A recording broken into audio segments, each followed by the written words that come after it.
dal leen ak jàmm ci AGT News chaîne bi leen di jox xibaar yi wér te wóor abonné leen ngir dara bañ leen a raw.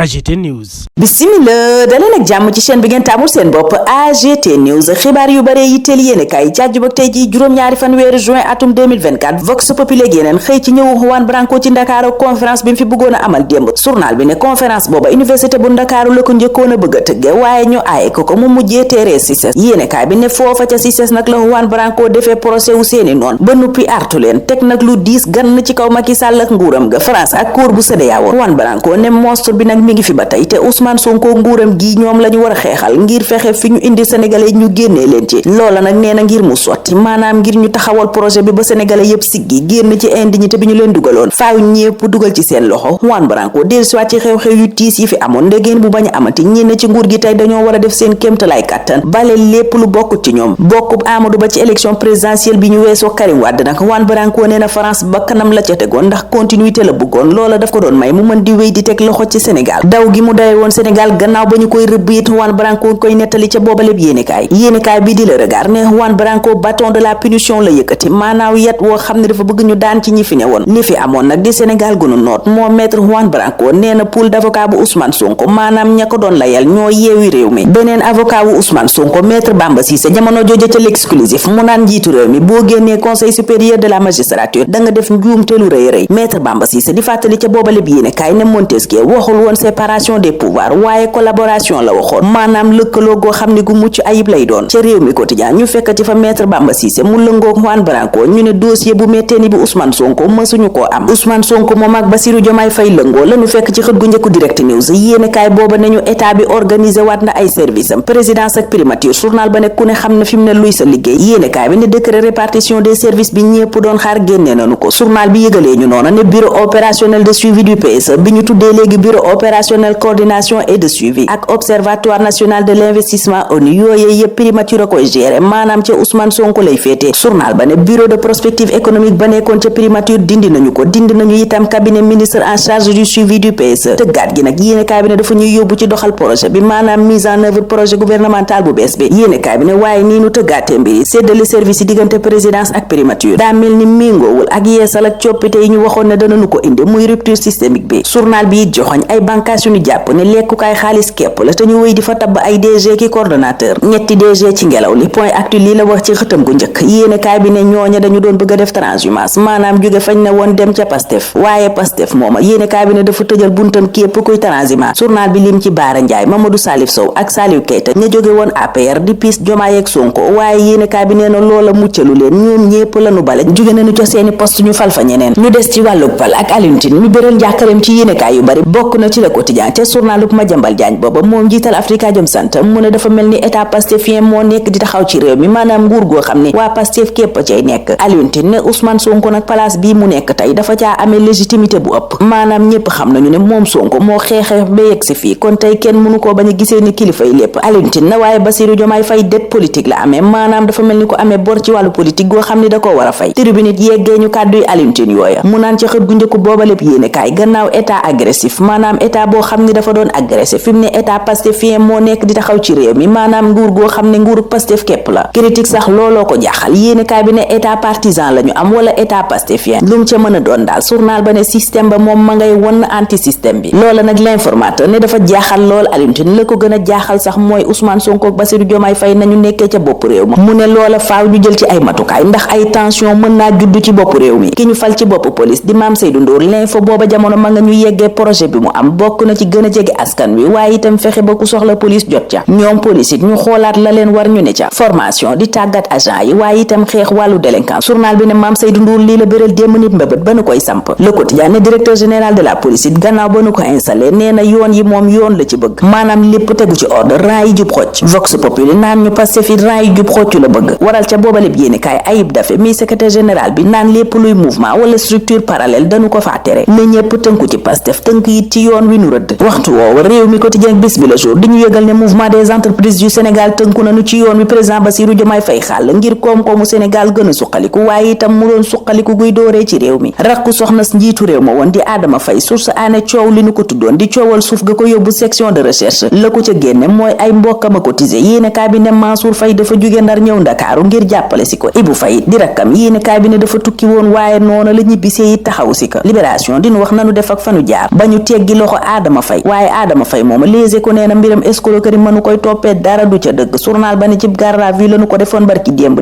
lañu ko mujjee libéré. yéene kaay boobu di ñu wax la xew dëgg ci terrain booba téeméeri million ak juróom ak signature ba ñu defoon ca notaire déggoon ak mujjee naa am seen diggante buñ sukkandikoo ca booba lépp yéene kaay bu naan ñu mbir ma ci classé sans suite la mujj maanaam jeex na tàkk diggante ànd sàmm jikko yeeg Jamra it jeex na tàkk. vox populi nu ko yëgal nañu Mame Mactar Gueye génn na ci kuréel googa di ànd sàmm jikko yi ñu àndoon ca doon xeex LGBT di mbiram borom ñaari tur yeeg lépp lu jëm ci wàllu franc-maçonnerie. Mame Mactar Gueye ñu fekkati ko ca l'Observateur muy wax ci projet dépénalisation chanvre indien maanaam yamba gi ñu bëgg képp ku nu ci jàppati doo dem kaso. Mame Mactar Gueye ne loola jéego bu garaaw a garaawal bu nu yóbbu ci daganal yamba ci réew mi. Alassane Seck njiital LSDH ne sanction pécuniaire maanaam alamaan ci xaalis lu xew la tey ci àddina bi. commissaire police ba woon Cheikhna Keita naan dépénalisation moom buñ ca yeggee nanu xam ne luy yokk gerlaak leneen. waxtu woowu la témoin naan ñu cocaïne baa ngi jaabaa jonge ci réew mi. yéenekaay bi ne teg nanu loxo ñaari toni cocaïne yu jëg la toll ci téeméer ak juróom fukki milliards ci juróom benn weer kepp. journal bi ne douane bu Sénégal ndax nekkul champion d'Afrique ci jàpp dorog. waxtu woowu libération mel ni ku jàpp loxo ci poste Aqua Power ñeel projet ñaareelu usine de dessalement maanaam usine boo xam ne dafay dindi xorom si ci ndox mi. journal ba ne boobaleb contrat ay lëj la jegi lëndëm képp ci ne ay lëndëm yi daa mel ni moom la forum civil njortu ci Sénégal ak na mu lebee xaalis ca eurobond ba waral ca la tribune coordonnateur bu forum civil naan ministre des finances nañu wax li tax mu taamu JP Morgan bu Londres la indi leeral itam ci intermédiation bi maanaam ko dox ca diggante ba nanu ko tàmmeeg lan la cay am. waxtu woowu lii quotidien di wax ci ñàkk gi ci Sénégal yittewoo xale yi ne téeméer boo jël ci xale yi juróom fukk ya ay pauvre lañu maanaam danoo ñàkk. journal ba ne xale yooya nag ña nga gën a bare ci njaboot yi nga xam ni góor a ko jiite ñu xayma leen ci juróom fukk ak ñett yu toftal juróom-ñett ci téeméer boo jël. journal ba ne waaye njaboot yi nga xam ne jigéen a ko jiite xale yi ñàkk foofa lañu gën a néewe ndax ñi ngi leen xayma ci ñeen fukk yu toftal ñeent ci téeméer boo jël. waxtu woowa critique di ñu wax ni woppiroñoo di jëlee bakkan yi ndànk-ndànk ci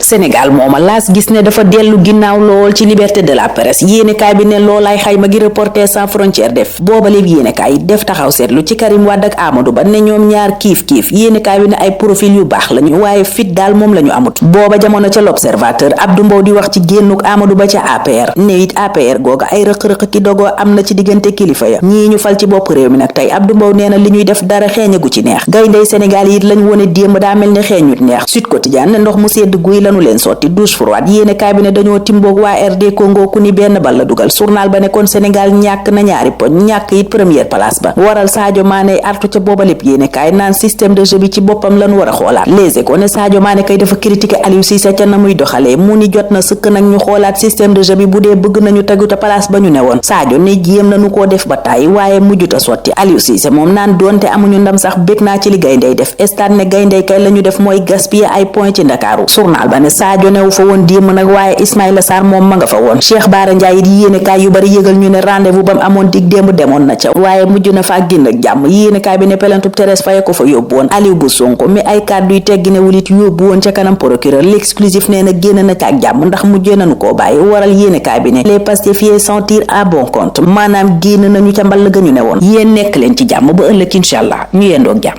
AGT News.